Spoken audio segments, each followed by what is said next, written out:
dipersembahkan oleh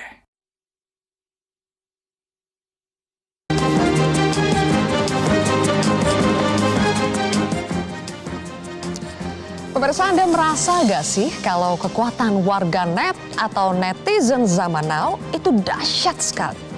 Ketika netizen bersatu, efeknya bisa sampai mengguncang satu negara. Bahkan ada istilah the power of netizen. Saat ini ada 167 juta orang yang terhubung dengan media sosial.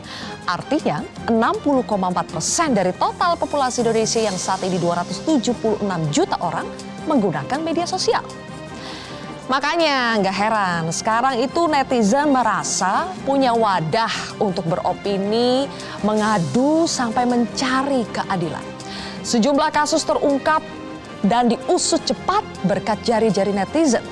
Sebut saja kasus Duren 3. Kasus ini mendapat perhatian luas dari masyarakat setelah tante almarhum Brigadir Yosua mengunggah video-video kejanggalan kematian Yosua. Kita semua tahu akhirnya skenario palsu tembak-menembak terbongkar dan Sambo kini sudah divonis mati. Berikutnya, berkat kekepoan netizen mencari tahu asal-usul Mario Dendi tersangka penganiayaan David Ozora, terbongkar pula harta tidak wajar ayah Mario, Rafael Aluntri Sambodo. Ujung-ujungnya, anak dan ayah sama-sama berbusana oranye. Netizen makin jago memerankan detektif hingga mengumpulkan informasi para pejabat dan istri pejabat yang doyan pamer alias flexing. Ada yang akhirnya diperiksa KPK, ada pula yang diberhentikan dari jabatannya. Dan satu contoh kasus lagi, kekuatan netizen dan perjuangan keluarga berhasil merehabilitasi almarhum Muhammad Hasya Atalasya Putra dari status tersangka atas kasus kecelakaan lalu lintas 6 Oktober tahun lalu. Hasya dijadikan tersangka karena diduga lalai dalam mengendarai kendaraan di jalan hingga menewaskan dirinya sendiri. Setelah mendapatkan atensi publik yang luar biasa, akhirnya Polda Metro Jaya mengaku hilaf dan mencabut status tersangka Hasya. Aksi ramai-ramai lapor ke media sosial dan bukan kepada lembaga resmi yang berwenang semakin menjadi tren. Ada yang menganggap percuma lapor ke lembaga resmi, lebih efektif diviralkan saja di sosmed. Apakah ini dampak krisis kepercayaan? Apakah kekuatan netizen akan selalu berbuah baik? Inilah kontroversi selengkapnya, The Power of Netizen. Bersama saya, Zilvia Iskandar.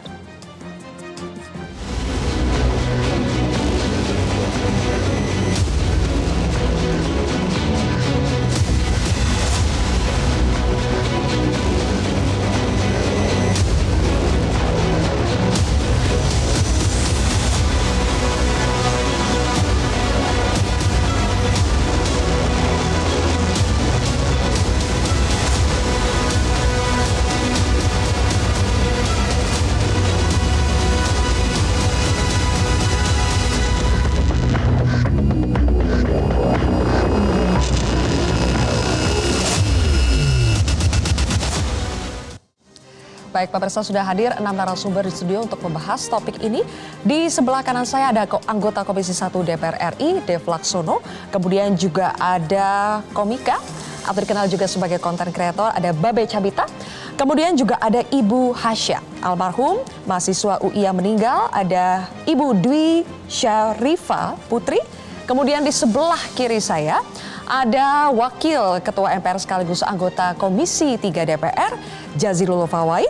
Kemudian juga ada penggiat medsos Eko Kuntadi dan jurnalis senior Abdul Kohar. Selamat malam semuanya, terima kasih sudah hadir di kontroversi malam hari ini. Saya ingin langsung ke Babe Cabita. Babe, saya putarkan ya, Babe ini tweet Babe. Waktu itu ngomong soal pajak ya, minta dihapuskan ya. Oh iya. Dihapuskan itu, ada denda pajak ya. Betul. Babe, kita tampilkan ini. Langsung mention Ditjen Pajak RI. Ya. Kenapa pilih jalur ini untuk ngomong ke orang pajak? Karena saya tahu netizen itu baik dan pasti akan membela netizen. Jadi saya ini di sini mewakili Frozen ya, forum netizen. Jadi, Frozen singkatannya ya. Oke. Jadi memang maksud aku di sini tuh waktu itu memang lagi rame. Lagi rame bahas pajak. Nah, ketika lagi rame bahas pajak itu kan trending satu di Twitter. Ketika kita bahas pajak, otomatis juga akan lebih menarik. Orang-orang netizen bakal lebih menarik. kebetulan aku waktu itu ada masalah. Wah, kebetulan nih teman-teman netizen pasti bantu gitu sesama Kenapa netizen. sudah yakin kalau netizen pasti bantu? Pasti, karena kan saya sudah berpengalaman membuat viral-viral begitu. Berarti termasuk buzzer dong. Bukan buzzer. Maksudnya ini kan lagi viral nih. Nah, kebetulan saya juga lagi ada masalah gitu. Kenapa pertanyaannya kenapa ngadu di sini? Karena saya juga sudah melakukan prosedur yang dianjurkan oleh orang pajak. Oh, yang resminya sudah ditempuh. Yang resmi sudah ditempuh. Tapi efektif gak? Tidak, ditolak langsung. Tidak efektif kan. Akhirnya ketika saya munculkan di Twitter, besoknya langsung orang pajak telepon. Besoknya Instan langsung. ya? Instan, Mas Babe, besok kita adain Zoom meeting ya. Kayaknya ada yang perlu dibicarain deh. Nah, begitu. Oke, dan akhirnya berakhir bagus ya? Waktu itu sih katanya nanti kita akan coba hubungi ke Kanwil, kita lihat kalau memang permasalahan Mas Babe bisa dihapuskan, bakal kita hapus. Katanya nanti coba. Berarti belum selesai. Belum juga, belum. Makanya saya masih Tapi deg-degan. setidaknya sudah terhubung dengan orang yang lebih tepat lah ya. Kompeten. Lah ya, langsung. Setidaknya sudah foto bareng lah, di Instagram gitu. Mas Eko, fenomena apa sih kalau seorang Babe Cabita itu bisa menyebut, ah udahlah netizen pasti bantu kalau saya viralkan. Kenapa sampai sekarang orang tuh bisa berpikir, ya udahlah apa-apa biar cepat itu diviralkan dulu? Ya karena yang ngalami kayak Babe Cabita kan banyak orang, nggak cuma sendiri gitu loh. Berapa orang yang punya pengalaman yang sama, punya nggak nyambung komunikasinya dengan pejabat, sehingga ketika satu orang netizen menginformasikan pengalaman dirinya itu dikonfirmasi oleh netizen-netizen lain yang pengalamannya sama. Itu yang akhirnya kemudian oh ini nggak satu orang nih, karena akan cerita pasti tweet-tweet di bawahnya akan cerita saya juga punya pengalaman A, punya pengalaman B, punya pengalaman C. Itu yang kemudian membuat barangkali petugas pada akhirnya waduh ketimbang semuanya kelihatan mendingan cepat-cepat diselesaikan gitu. Itu juga terjadi kepada Ibu Dwi. Ibu Dwi, waktu itu kita ingat ya, cukup menghebohkan kasus Hasya ini yang sudah meninggal tapi kemudian dijadikan tersangka. Ibu Dwi, waktu itu Ibu bercerita sebetulnya sudah ada niat untuk memviralkan, tapi tidak kesampaian, sudah keburu diviralkan oleh netizen, barulah kasus ini cepat dan akhirnya sesuai dengan apa yang Ibu harapkan pada akhirnya. Waktu itu Ibu kenapa sempat berpikir untuk memviralkan ini di media sosial? Almarhum meninggal 6 Oktober 2022. Sampai dengan 19 Oktober kami buat laporan polisi, itu nothing, tidak ada pergerakan dari polisi. Sampai akhirnya kami stuck sendiri. Alhamdulillah dibantu dengan FHUI. Itu untuk hukumnya? Untuk hukumnya, untuk masalah hukum ini diambil alih oleh FHUI. Mereka sudah membuat schedule bahwa sepertinya kasus ini yang karena sudah agak lama masuk di lacinya para penegak hukum, bagaimana kalau diangkatnya dengan cara diviralkan? Kami sudah siap semua, maksudnya kami dan tim kami ya, sudah siap semua nih sosmed untuk justice for Hasya. Kita punya Instagram, kita punya TikTok, sudah punya semua, sudah siap semua. Berarti masalah utamanya sudah lapor, stuck? Tidak ada apa-apa? Tidak ada apa-apa. Kemudian baru berpikir untuk berstrategi di media sosial. Betul. Ternyata sudah keduluan netizen. Sudah keduluan netizen. Oke. Saya ingin ke Mas Dev. Mas Dev, Komisi 1 ya di Komunikasi dan Informatika melihat fenomena media sosial saat ini bukan hanya orang sekedar sharing biasa, tapi mencari keadilan sekarang udah di medsos. Betul. Itu kenapa Mas Dev menurut Anda? Apakah karena wadah media sosial yang memungkinkan semua itu, atau ini ada problem memang krisis kepercayaan? Jadi gini, kalau saya sebagai politisi, saya ngeliat transformasi di dunia digital, khususnya di media sosial itu ya. Dari saya pertama kali maju 2009, 2014, dengan terakhir 2019. Penetrasi terhadap media sosial, kita bicara dari satu sisi dulu ya, dari sisi politik, itu meningkatnya itu drastis. Nah, dampaknya ke sana pun juga kepada hukum, sosial, budayaan, dan lain-lain, termasuk juga flexing, budaya flexing. Nah, another side of budaya flexing itu adalah attention seeker. Nah, attention seeker itu bisa attention seeker hanya untuk mencari perhatian, untuk menaikkan citra kita, ataupun menaikkan kehebohan kita, atau upaya untuk mencari keadilan seperti yang dialami oleh beberapa kasus-kasus ini.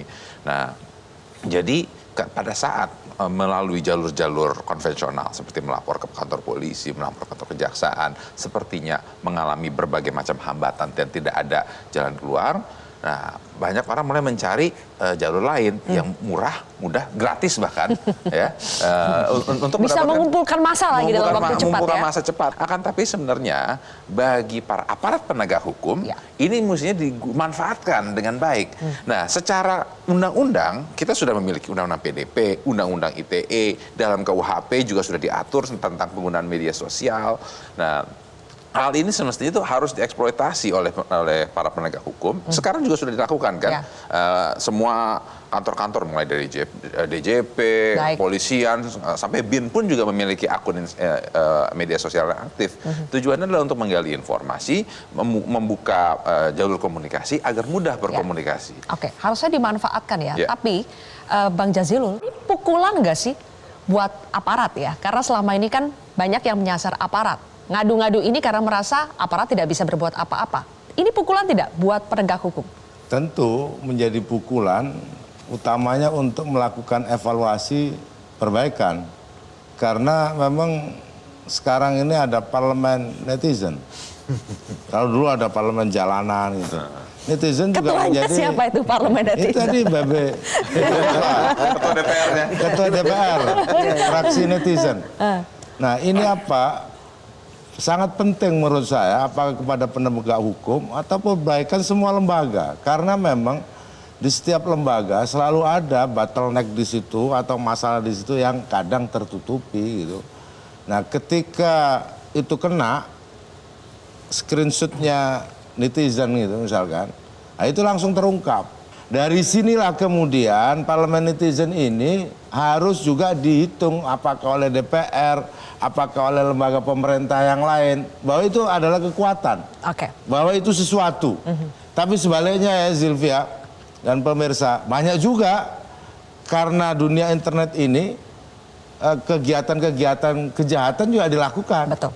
Sehingga kalau bahasa agama di netizen ini bisa menjadi amar ma'ruf nahi mungkar, tapi juga di situ bisa menjadi tempat terjadinya kejahatan. Oke, jadi pisau bermata dua ya. Persis. Saya ingin tahu nanti pendapat dari Mas Kohar sebagai jurnalis senior melihat fenomena netizen yang memanfaatkan media sosial ini untuk berbagai fungsi. Lebih banyak baiknya atau lebih banyak buruknya? Kita akan bahas sesaat lagi pemirsa, tetap di Kontroversi.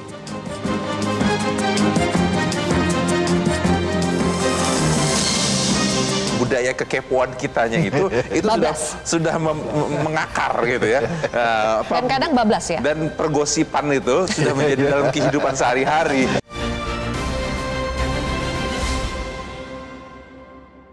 Dipersembahkan oleh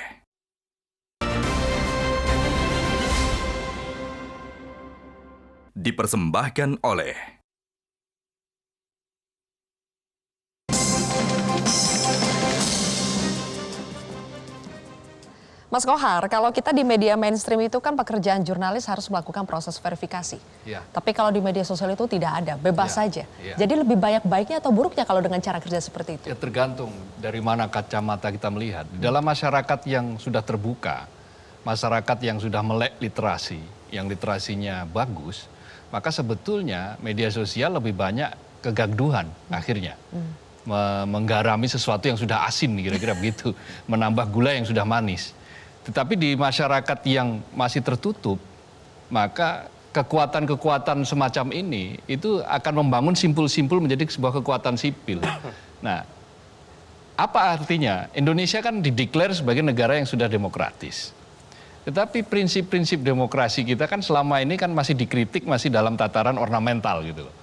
Permukaan, simbol dan seterusnya. Tetapi substansi-substansi yang paling penting dari demokrasi kita belum tersentuh. Apa itu? Transparansi, responsibilitas, kecepatan pejabat bagaimana mereka merespon keluhan masyarakat. Nah, maka ketika demokrasi itu hanya pajangan, faktanya kemudian masyarakat itu menemui jalan buntu, kemana-mana buntu, mau melaporkan kasusnya buntu, masih tetap yang sama. Nah, pada titik itu orang akan publik akan butuh sesuatu yang efektif, yang menurut mereka efektif untuk melakukan apakah itu yang namanya pemberontakan, apakah melaporkan sesuatu ketidakadilan, atau ingin sesuatu yang bisa mengangkat status dia. Sekarang kan semua orang sepertinya bisa menjadi selebritas. Ya, Babe, kalau kata Mas Kohar itu kan efeknya bisa kegaduhan, tapi juga bisa menjadi terang dalam kebuntuan. Kalau Babe kan waktu itu justru ingin mencari terang ya dalam kebuntuan. Iya. Caranya gimana sih, Be? Kan tidak selalu ketika kita membuat thread itu selalu berakhir dengan ekspektasi kita. Bisa saja diterjemahkan lain, beda. Akhirnya gaduh, tidak terdengar itu sebetulnya objektif di awal itu seperti apa. Jadi kiat dari Babe seperti apa? Sebenarnya netizen itu udah tahu sih di awal itu mana yang harus dibela, mana yang enggak gitu. Ketika kita netizen itu kan dia solidaritasnya kuat. Ketika dia melihat ada orang yang nge-tweet, terus kemungkinan ini kalau nggak kita bantu nggak bakal viral nih guys gitu. Jadi memang kita sudah nge-tweet tuh memang udah banyak tuh langsung yang respon waktu nge-tweet aku responnya hashtag viralkan, bantu nih viralkan. Rata-rata begitu, jadi bersatu semua tuh hashtag itu. Biasanya yang akan dibela itu yang mana sih yang terlihat lemah? Yang terlihat lemah, yang terlihat misalnya tidak pernah direspon, yang sudah dicoba di jalur hukum, mandek, jalur apa itu pasti dibantu cepat. Dan mereka tuh pasti keponya luar biasa itu.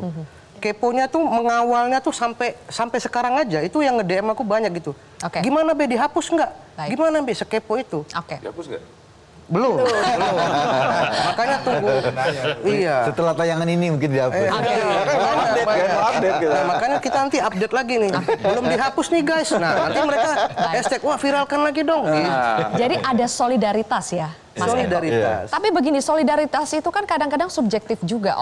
Orang tuh bisa salah loh. Terlihat lemah, belum tentu lemah. Misalnya kita lihat kasus yang baru-baru juga. Viral ada dokter koas muda dengan seorang ibu-ibu. Awalnya kan ibu-ibu itu yang banyak dibela, tapi setelah mendengarkan versi dari dokter muda, dia kesal karena diklakson berkali-kali dan di rumah sakit pula yang tidak boleh klakson, akhirnya banyak netizen yang membela si dokter koas ini juga. Pembelaan, penghakiman itu kan masif di sosial media, Mas Eko. Anda melihat fenomena ini seperti apa? Persoalan penghakiman itu dampaknya bisa luar biasa loh, penghakiman netizen. Ini memang fenomena di masyarakat yang tingkat kekepoannya luar biasa. Kita bukan cuma sekedar jumlah pengguna medsos yang banyak, tapi juga sangat aktif, sangat kepo. Ini bisa positif, bisa negatif. Kekepoan ini, rasa ingin tahu, rasa ingin cepat bereaksi juga mungkin berdampak negatif pada kasus-kasus tertentu yang lain. Seperti tadi Ibu sama dokter koas tadi. Ini kan reaksi cepat masyarakat pada akhirnya seperti mereka nggak memverifikasi data, mereka cuma bereaksi dan nanti berharap ada orang lain yang kemudian memverifikasi. Pertama membela ibu-ibu ini, kemudian pada akhirnya oh nggak gitu tuh kasusnya. Itu cepet swingnya. Karena apa? Justru kekepoan itu yang awalnya membuat pembelaan, tetapi ketika dapat informasi yang benar, yang rasional, dia juga akan swing dengan mudah cepat. berpindah ya. Ya gitu. Ini fenomena yang ada positif negatif. Ada positif negatif. Negatif, saya ingin bicara negatifnya Mas. Misalnya kita kasus Mario Dendi, anak berkonflik dengan hukum, si AG. AG masih 15 tahun, waktu itu netizen sampai bisa mengorek-ngorek ibunya AG siapa, ayahnya siapa, yang ternyata misalnya ibunya lagi sakit. Ini kan privacy dan ada dampak negatif juga terhadap kondisi psikologi satu keluarga. Bagaimana, adakah dari DPR Komisi 1 aturan kita yang bisa melindungi kekepoan ini jangan sampai terlalu ke ranah privacy? Itu ada tidak sih sebetulnya aturannya? Ada. Di dalam undang-undang PDP, perlindungan data pribadi, dan juga di dalam undang-undang ITE, itu sebenarnya ada beberapa hal yang mengatur. Nah sekarang undang-undang ITE sedang direvisi ulang. Kenapa? Karena beberapa pasal terlalu multitafsir sehingga dianggap memberangus demokrasi. Nah, seperti Bang Babe itu yang sering mengeluhkan karena setiap kali komedian ngerus seseorang dilaporin ke polisi akhirnya dijadiin pasal. Nah sekarang itu kita perbaiki. Tapi kalau yang soal privacy itu ada di dalam undang-undang PDP dan juga ada diatur juga di dalam KUHP. Ya, nanti Bang Jazuli bisa mendetailkan lagi ya. Nah, akan tetapi ya yang paling utama itu adalah tata keramanya sendiri. Itu yang harus kita bangun. Nah, karena memang budaya kekepoan kitanya itu sudah mengakar gitu ya. Dan kadang bablas ya. Dan pergosipan itu sudah menjadi dalam kehidupan sehari-hari, masalah mencibir dan kejulitannya itu. Nah, itulah akhirnya bertransformasi ke dalam dunia digitalisasi gitu. Oke, jadi sebetulnya secara aturan ada. Tapi ini juga ada efek negatifnya juga. Kalau apa-apa aturan, apa-apa dilaporin, nanti netizen banyak itu yang berurusan dengan polisi. Karena kekepoannya ternyata salah misalnya. Nanti dilaporkan pencemaran nama baik. Mencari jalan tengahnya gimana Bang Jazilul? Ya justru kembali kepada aturan yang sesungguhnya. Karena tidak semua yang dilakukan netizen itu juga benar. Kadang-kadang dia mencari simpati. Padahal dia sebenarnya salah. Atau sebaliknya juga, aparat juga ketika katakanlah polisi disebut percuma lapor polisi, yang memviralkan itu pasti ditindak. Karena apa? Karena akan menjatuhkan martabat institusi juga. Karena tidak semua yang lapor tidak ditindaklanjuti, hanya 1-2 yang kemudian digeneralisir. Dan ini mengkhawatirkan buat satu lembaga. Nah, oleh sebab itu objektivitas, penegakan aturan, literasi di media sosial ini menjadi sangat penting sehingga proporsional. Di samping itu sesungguhnya hari ini semua lembaga negara mestinya akrab dengan digital karena itu menyelesaikan semuanya. Tidak ada yang bisa ditutupi kalau sudah menggunakan akses digital. Nah, kalau lembaga negara menggunakan digitalisasi, menggunakan netizen sebagai pengawas terbuka, saya yakin semuanya akan bagus. Karena apa? Publik melihat semuanya. Nah, ini sekarang belum semuanya berani seperti itu. Lembaga negaranya siap tidak? Itu akan dikorek habis itu oleh netizen. Justru itu, hari ini belum semuanya berani. Siap nggak siap harus siap kan? Nah, harus, iya.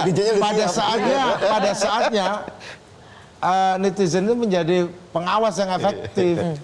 Lebih efektif daripada DPR dong. Ya, karena begini. Lebih efektif daripada DPR. Bisa begitu juga, karena kan terbatas tugas mereka. Kan netizen nggak bisa membuat undang-undang. Tetapi bisa mempengaruhi opini di situ. Jadi nggak bisa disebut bahwa dibanding-bandingkan, beda di situ. Oleh sebab itu, yang saya sebut parlemen netizen, menurut saya penting untuk mengawasi semuanya. Karena netizen menurut saya, netizen yang cerdas akan tahu seperti yang disampaikan Mbak Beta. Ini arahnya objektif, ini arahnya fitnah, ini arahnya hoax, ini arahnya untuk kepentingan pribadi dia. Nah, kalau menurut saya, lembaga pemerintah akan sangat baik jika menggunakan netizen sebagai pengawasnya. Ini juga akan menambah ringan tugas DPR juga. Memang selama ini kesulitan ya. Oke. Tapi tadi Bang Jazilul kan bilang sebetulnya kalau kita kasus gitu ya, banyak juga sebetulnya kasus itu yang ditindaklanjuti itu kok tidak mandek. Tapi kadang-kadang 1-2 akhirnya digeneralisir. Saya ingin tanya langsung nih, kalau sampai sebegitu masif netizen yang merasa senasib, apakah itu lagi-lagi ini adalah pukulan kepada lembaga negara kita? Kalau hanya 1-2 ya itu akan mendem. Yang tidak diurusin itu orang akan lupa. Tapi kalau banyak seperti ini itu kan yang akhirnya muncul ke permukaan. Kami akan bahas lebih jauh pemirsa, usai jeda.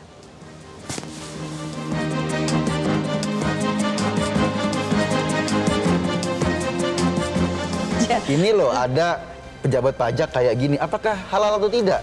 Kita bukan tugas kita, tugasnya nanti media mainstream gitu loh. Kita cuma memberikan potongan puzzle-puzzle info.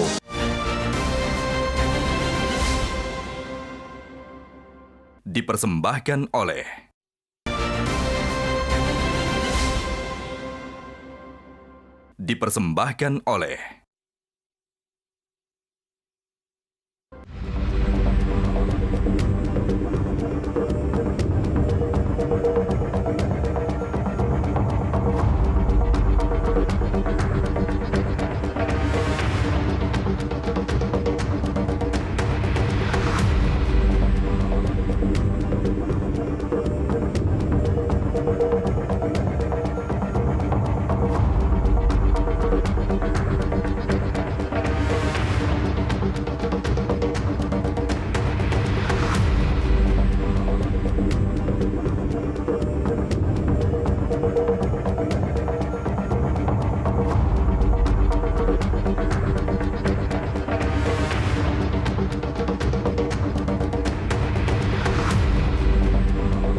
Tadi kami melakukan polling ya terhadap netizen juga.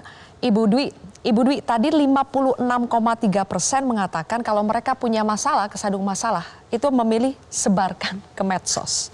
Anda bisa memahami kenapa angka yang memilih untuk menyebarkan ke medsos daripada ke lembaga resmi itu lebih banyak? Ya mungkin karena tadi seperti Bapak-Bapak bilang bahwa pengguna medsos sekarang sudah lebih banyak daripada kalau kita lapor kemana-kemana kayak gitu. Cuman balik lagi dalam kasus Hasya ya, itu sudah kami lakukan. Untuk yang tadi diviralkan sudah kita coba, cuman waktu itu stuck di Facebook itu aja. Oke, akhirnya ketika ada netizen ya yang membuat thread ya waktu itu ya. Bentuknya apa? Artikel diviralkan pada saat itu? Atau caption? Artikel wartawan. Artikel wartawan. Oke. Ya, wartawan media online. Media online. Ya. Baik. Jadi tadi kalau kita lihat di polling juga soal cancel culture. Tidak setuju, lebih banyak yang tidak setuju dengan cancel culture. Cancel culture itu sebetulnya penghakiman ya. Kalau mereka sudah tahu, sudah menghakimi sesuatu, kemudian mereka meng-cancel atau tidak jadi misalnya tidak jadi memakai jasa artis itu misalnya, atau kemudian tidak jadi mengidolakan, yang awalnya idola kemudian tidak mengidolakan. Itu biasa lazim terjadi, Babe, soal cancel culture setelah proses penghakiman oleh netizen itu? Lazim ya, tapi yang perlu dipahami netizen Indonesia itu kan dibilang ada lembaga survei yang bahwasannya netizen Indonesia adalah netizen terkejam di seluruh dunia setelah Korea gitu. Iya, di survei. Netizen terkejam. Tetapi sekaligus netizen yang pelupa. Jadi gampang lupa sebenarnya netizen ini. Ketika viral kasus gitu, kayak artis misalnya, itu terbukti. Boykot misalnya gitu ya. Boykot gitu. Tapi ya udah, besoknya udah dipakai lagi, lupa. Jadi gampang lupa memang. Makanya Cepat heboh, cepat lupa. iya, makanya trik paling benar memang ketika kita viral, udah jangan buka sosial media. Sebulan kelar itu balik lagi. Karena cepat lupa sebenarnya.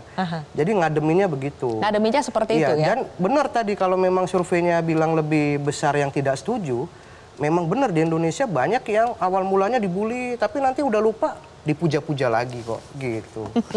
Dapat job lagi kok. Dapat job lagi. Nggak usah buat distraction issue ya. Betul. Biarin aja, nanti hilang. Biarin aja nih hilang sendiri. Makanya cara paling benar adalah silent. Udah. Silent is golden. Mas Kohar, Ya. fenomena netizen lebih diagungkan, media sosial lebih diagungkan. Ini juga menjadi kritik tidak untuk media mainstream? Oh Karena ya, sekarang jelas. referensinya lebih ke media sosial. Betul. Bahkan sekarang mulai banyak media yang mainstream ya, terutama yang di online, itu yang justru mengangkat pemberitaan itu dari media sosial. Misalnya Mas Eko Kuntadi nge-tweet gitu. Yang tweetnya bercanda, tiba-tiba jadi berita, lalu dicarikan musuhnya siapa. Tujuannya untuk mengangkat, kalau di televisi kan mungkin mengangkat rating, kalau di media online untuk clickbaitnya Itu sudah tidak terhindarkan ya, Mas Kohar? Nah, mestinya tidak boleh. Kita punya regulasi. Wartawan itu ada aturannya. Taat kode etik, harus verifikasi. Bahkan ketika ada tokoh, sosok misalnya, apakah dia nge-tweet, apakah dia menaikkan informasi di Instagram dan seterusnya, dia tetap harus dimintai konfirmasi. Ditelepon ulang, diwawancara ulang. Apa maksud dari tweet itu? Misalnya apa maksud Pak Mahfud MD nge-tweet? Gitu. Apakah sudah dilakukan koordinasi internal atau belum? Kok tiba-tiba ngeblas 300 triliun, 349 triliun, dan seterusnya. Ini bukan soal suka atau tidak suka, tetapi ini soal bagaimana kita mendudukkan segalanya itu pada posisi yang proporsional tadi itu. Dan Anda melihat masyarakat bagaimanapun sudah lebih into kepada media sosial, tetap membutuhkan media mainstream untuk informasi atau untuk pembentukan opini. Iya, karena apa? Karena tingkat kepercayaan, approval ratingnya paling tinggi tetap media mainstream. Maka pada titik tertentu, maka media mainstream akan tetap menjadi penjaga. Bagaimana verifikasi informasi itu bisa diverifikasi. Oke, Mas Eko, Anda melihat dengan pola media sosial yang seperti ini akan membuat orang memang cenderung untuk bersumbu pendek, reaktif, tidak memverifikasi. Ya itu reaksi dasar setiap orang. ketika melihat sesuatu yang emosional, misalnya gitu, menyentuh emosinya atau menggugah rasa keadilannya, biasanya bereaksi cepat. Dan itu bukan cuma di media sosial, sebetulnya Tapi di kan masyarakat. kalau di media sosial, Mas Eko, kontennya itu memang sengaja dikemas lebih pendek, per poin saja, Iya. dan akhirnya membuat attention kita itu maunya yang cepat-cepat saja. Iya, Ya kan? itu memang menjadi salah satu problem dalam proses pencarian. Problemnya kalau berhenti di situ, gitu loh. Problemnya ketika ada reaksi itu berhenti cuma di situ saja dan lupa, kata Babe tadi. Tapi kalau ini masih panjang dan kemudian orang mengikuti, pada akhirnya kan akan terverifikasi. Sebetulnya ini gambaran masyarakat umum biasa. Ketika misalnya ada isu A, lalu masyarakat, misalnya dukun santet gitu, masyarakat menduga-duga, kalau cuma berhenti sampai di situ jadinya fitnah. Ya. Tapi kalau ada verifikasi, pembuktian bahwa dia bukan, akhirnya kan orang yang tadi mengasumsikan berubah pandangan. Nah, Yang harus membuktikan siapa? Netizen lagi? Atau media mainstream kah? Pertama, ini salah satu tugas media mainstream, memverifikasi informasi, karena tadi tingkat approval ratingnya dibanding personal, kan kita ini kan bukan orang yang dalam artian kerjanya memverifikasi info. Ya kan, kata kita semua ini kan cuma kadang-kadang menginformasikan segala sesuatu yang Melempar isu saja. Iya, cuma ada ini loh. Karena kita berpikir bahwa ini nanti media mainstream akan melakukan verifikasi itu. Tugasnya tambah berat. Tugasnya tambah berat. Iya, kita bukan Netizen itu. melempar saja. Netizen misalnya lihat fenomena. Kompor aja. Ini loh ada pejabat pajak kayak gini. Apakah halal atau tidak? Ya. Kita bukan tugas kita. Ya. Tugasnya nanti media mainstream gitu loh. Kita cuma memberikan potongan puzzle-puzzle info. Itu para netizen. Soal kemudian bagaimana merangkainya, kisahnya, itu tugas yang memang kerjanya difungsikan untuk itu secara profesional. Baik. Kita nggak bisa berharap satu orang netizen yang kemudian bekerja sebagai wartawan investigatif. Karena bukan itu fungsi kita. Kita cuma melempar puzzle-puzzle saja. Karena itu Harus disambut. menurut saya akan sangat salah kalau kita cuma percaya pada satu puzzle. Ya, betul. Puzzle ini harus terkumpul dulu baru kita percaya bangunan besarnya gitu. Baik. Oke. Kalau kita menggunakan puzzle-puzzle yang sudah dilempar oleh netizen itu dengan cara bijak, ya mungkin hasilnya juga akan baik ya. Saya ingin memantulkannya kepada lembaga. Kalau kita kaitkan dengan lembaga resmi yang seharusnya bisa berkolaborasi dengan netizen, seperti kata Bang Jazilul tadi, apakah lembaga resmi itu juga sudah siap? Karena bisa jadi dalam proses itu seperti membuka boroknya sendiri. Kami akan mengulasnya lebih jauh pemirsa di segmen terakhir kontroversi sesaat lagi.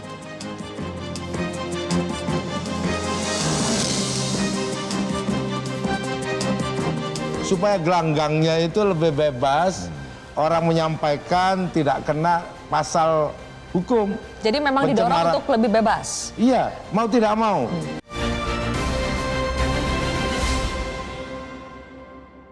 Dipersembahkan oleh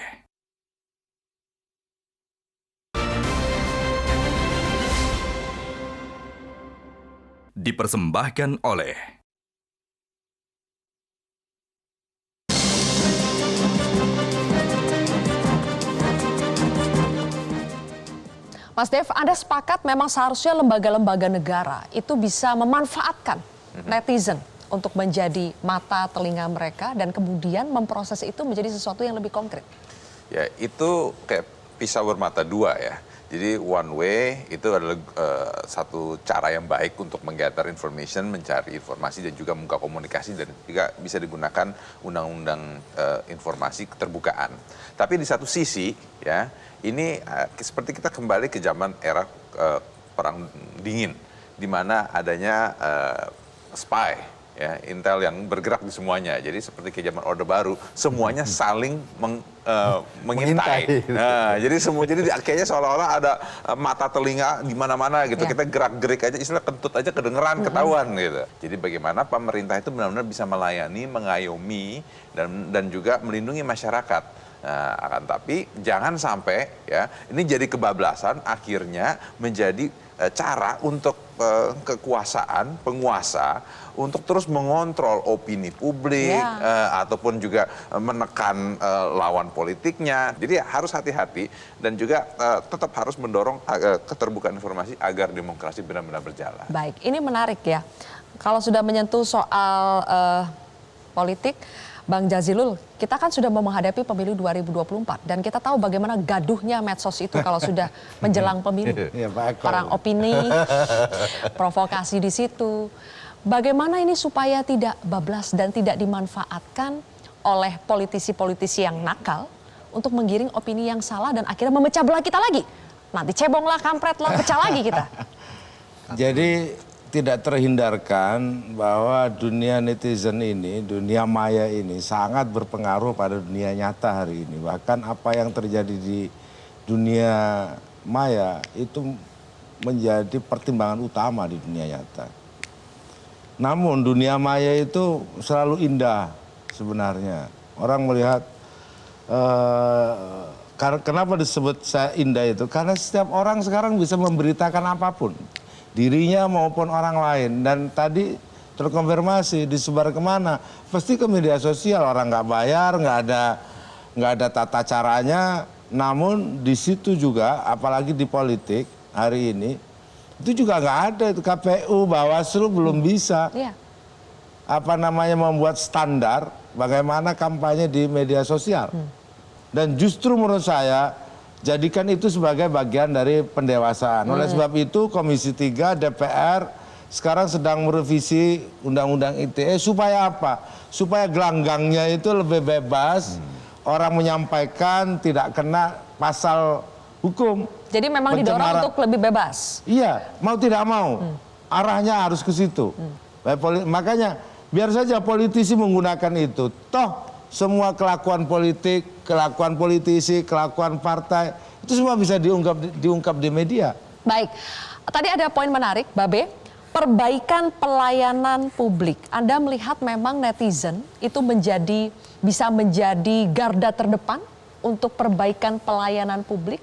Sangat bisa sekali gitu, karena selama ini kan pelayanan publik itu terkesan kalau di masyarakat tuh mungkin lamban, atau mungkin bertele-tele, atau mungkin kalau misalnya kalau dari segi hukum, mungkin perspektif di masyarakat itu yang dinilai pasti, wah hukum itu hanya berpihak kepada orang yang kuat, yang besar. Tajam ke bawah yang ya? tajam ke bawah gitu. Tumpul ke atas. Nah dengan kehadiran netizen ini jadi semakin, apa ya bisa dibilang ya, sekarang itu sosial media itu adalah senjata. Ya. Kalau dulu di masyarakat orang pasti takut melihat atau segan sama aparat atau mungkin sama pejabat, itu segan, langsung stratanya tuh langsung segan. Kalau sekarang siapa saja orang bisa saling takut nih. Kenapa? Sosial media adalah senjata. Sekarang kita mau berbuat apa-apa aja itu di masyarakat langsung keluarin handphone. Senjata itu langsung viralkan kau ya, viralkan kau ya. Itu orang udah takut itu. Mau pejabat, pelayanan publik, kalau udah keluarkan handphone orang udah takut. Kata kunci. Kata kunci, viralkan ya. Jadi sekarang masyarakat bawah pun juga bisa mempunyai senjata. Apa itu sosial media? Makanya sekarang mungkin ya hampir di pelayanan publik, aku nggak tahu, kayaknya hampir semua. Pasti di dalam ruangan itu sekarang sudah ada tulisan dilarang kamera. Itu sudah pasti. Kan? Maksudnya dilarang viral. Dilarang viral, otomatis dilarang viral. Saya ke imigrasi baru masuk aja itu ada bacaan lambang kamera. Saya megang handphone mau gitu ya, kamera mas, langsung diapain satpam. Masih banyak yang takut dong. Banyak Padahal takut. kan terbuka. Makanya banyak tuh di kantor-kantor pelayanan umum pasti. Proses. Iya, bahkan di rumah sakit juga. Ya. Bahkan sekarang sudah banyak gitu, dilarang kamera, dilarang gitu. Karena mungkin entah takut atau memang mungkin supaya lebih tidak lebih privasi lah, lebih privasi, menjaga privasi lah. Positif ini. Oke. Kalau Ibu Hasya juga sepakat bahwa netizen itu bisa menjadi garda terdepan untuk perbaikan pelayanan publik? Banget. Contohnya di kasus saya itu. Kalau nggak naik, kalau nggak viral, nggak akan disenggol kali. Kemarin ya. Itu menurut pengalaman saya. Kalau yang lainnya entahlah. Oke. Jadi memang Saya berdasarkan pengalaman aja. Oke. Kalau dipakai untuk sesuatu yang bermanfaat, netizen ini soliditasnya itu bisa juga berakhir dengan sesuatu yang baik seperti pada kasusnya Hasya. Mas Eko dan Bang Kohar, terakhir ini. Kalau kita punya senjata, kalau di Amerika masing-masing punya senjata itu untuk melindungi diri, ya bagus. Tapi kita tahu juga senjata itu efeknya juga bisa negatif. Ya. Jadi sebetulnya sekarang ngeri gak sih netizen, the power of netizen, the power of memviralkan ini lebih banyak baiknya atau lebih banyak buruknya? Ya, ada baik, ada buruknya. Baiknya bahwa minimal para pelayanan publik kita berusaha lebih baik. Dengan kita ini kan kayak malaikat yang di sisi kanan dan sisi kiri, bergerakan siapapun kelihatan oleh netizen, seolah-olah CCTV di mana-mana. CCTV gitu di mana-mana, iya. Jadi orang-orang yang biasa hidup di ruang-ruang gelap, kemudian dari situlah mereka cari rejeki, ada hengki-pengki dan lain-lain. Ketika banyak CCTV kan ini akan berkurang. Jadi terang, nggak ada lagi hal-hal yang tarifnya tarif umum, tarif itu misalnya. Tetapi sisi buruknya adalah itu tadi, bahwa belum tentu apa yang disampaikan itu adalah yang benar. Betul. Harus terus diverifikasi. Nah, salah satu mungkin dengan ada kerumunan netizen ini kan saling verifikasi. Oh nggak gitu loh, oh nggak gitu loh. Nah ini tapi bisa terbantu kalau media mainstream bisa melakukan proses itu, melakukan edukasi kepada publik. Nggak gitu masalahnya, masalahnya kayak gini. Sumber A, sumber B, sumber C dengan cover both side tentu saja. Jadi memang kalau kita berhenti pada satu titik, misalnya udah viral, kita berhenti di titik itu saja, kita bisa nilai negatif, positif. Tapi kalau kita teruskan, mudah-mudahan nanti ada netizen yang memverifikasi, kita akan ketemu juga ujung-ujung positifnya. Gitu. Baik, Makasih. Mas Kohar terakhir mengendalikan sisi negatifnya bagaimana? Begini, untuk menghilangkan atau mengurangi ya sisi-sisi seperti itu, karena sekarang kan medsos niscaya ya, sebuah keniscayaan, sesuatu yang tidak bisa ditolak lagi lah, tidak terbantahkan lagi.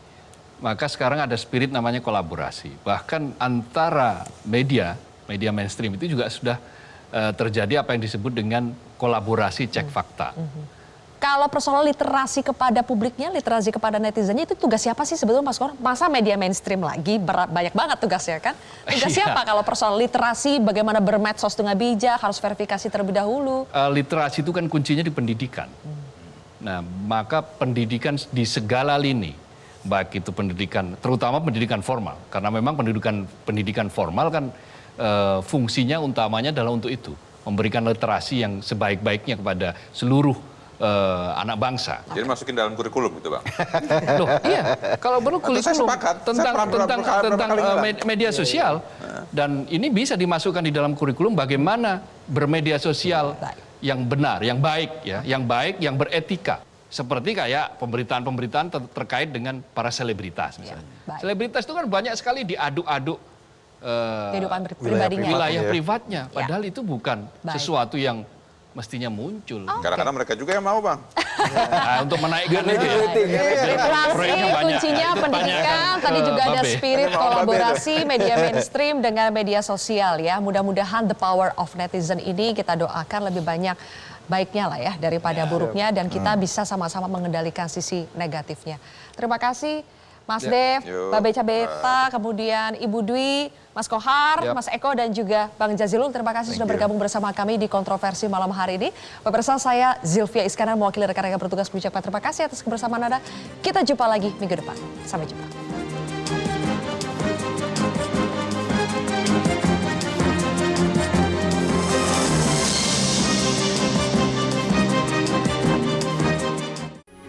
Metro TV.